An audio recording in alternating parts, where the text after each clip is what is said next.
ក្មេងយុវជនយុវតីស្ដាប់កុំឲ្យដើរហួសពេល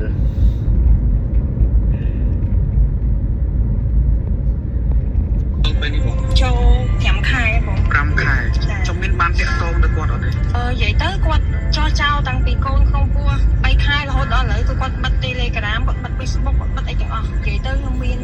ពោះប្រហែលជាចូល7 ខែហើយគាត់រត់ចោលតាំងពីទម្ងន់3 ខែជាងហ្មងតាំងពីទម្ងន់3 ខែជាងបាទដីបងនឹងជាលក្ខណៈការស្រុះច្បាប់សែនព្រេនឬមកក៏ត្រឹមតែនៅជាមួយគ្នាដូចជាសងសាទេអត់ទេបងនៅលក្ខណៈជាសង្សារ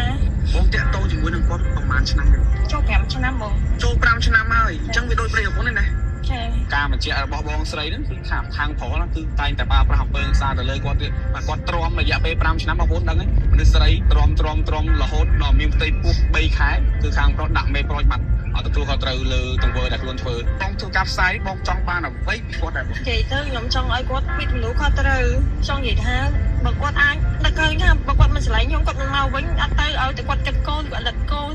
គាត់អាចបដោះលុយបដោះកាឲ្យមកព្រោះអីអង្គម្ចាស់ផ្ទះគាត់ដេញខ្ញុំចេញហើយ4 ថ្ងៃទៀតគេឲ្យខ្ញុំប្រើវ៉ាន់ចេញមកមានផ្ទះនៅខ្ញុំមានលុយខាតកូនខ្ញុំមានលុយហូបបាយទាំងអស់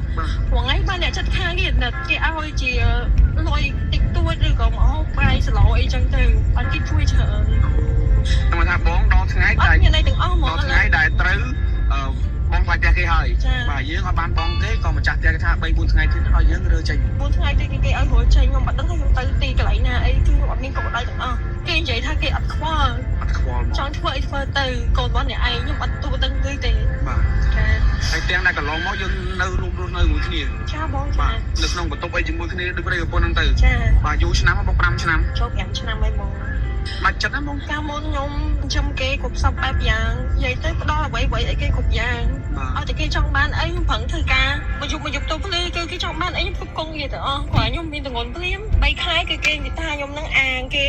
ដេកស៊ីលើគេក៏ទៅចោលបាត់ឆឹងទៅគេថាគេមិនខ្វល់ចង់អ្នកឯងធ្វើអីធ្វើទៅអញ្ចឹងកន្លងមកហ្នឹងគឺគាត់តែងតែ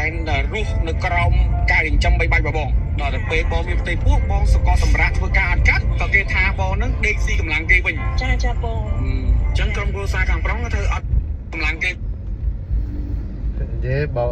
ជាពិសេសតែយុវតីក្តីយុវជនក្តីគឺការសិក្សាសំខាន់ណាស់តែពេលរៀនយើងអត់គិតខំប្រឹងប្រែងរៀនសូត្រពេលវ័យសិក្សាណាយើងអត់ខិតខំប្រឹងប្រែងរៀនសូត្រ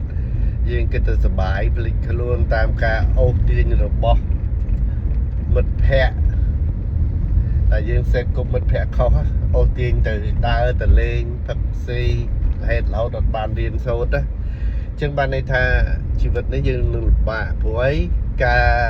ប្រព្រឹត្តទៅរាល់ថ្ងៃនេះត្រូវការលុយហើយដើម្បីបានលុយតើមានការងារហើយតើបើចង់បានការងារល្អធ្វើតើមានតម្េះតើមានចំណេះដឹងអញ្ចឹងហើយបើយើងអត់ខិតខំប្រឹងប្រែងរៀនហើយយើងមិនមានចំណេះដឹងមានសញ្ញាបត្រដាក់ដើម្បីបានការងារល្អធ្វើអានឹងវាអញ្ចឹងយើងត្រូវដឹងតែអត់ដឹងទេដំណើរជីវិតខុសដូចបងស្រីម្នាក់មិញអញ្ចឹងតែហើយការបើសិនជាយើងចេះដឹងក៏យើងរើសប្តីក៏យើងរើសមនុស្សដែរ level រៀងខ្ពស់ដែរ level ខ្ពស់បានអាចហ៊ានចូលបើតដឹងយើងតែយើងអញ្ចឹងទេបរោះក៏ថ្នាក់ដែរ level ទាបដែរដែលចូលនៅក្នុងជីវិតយើង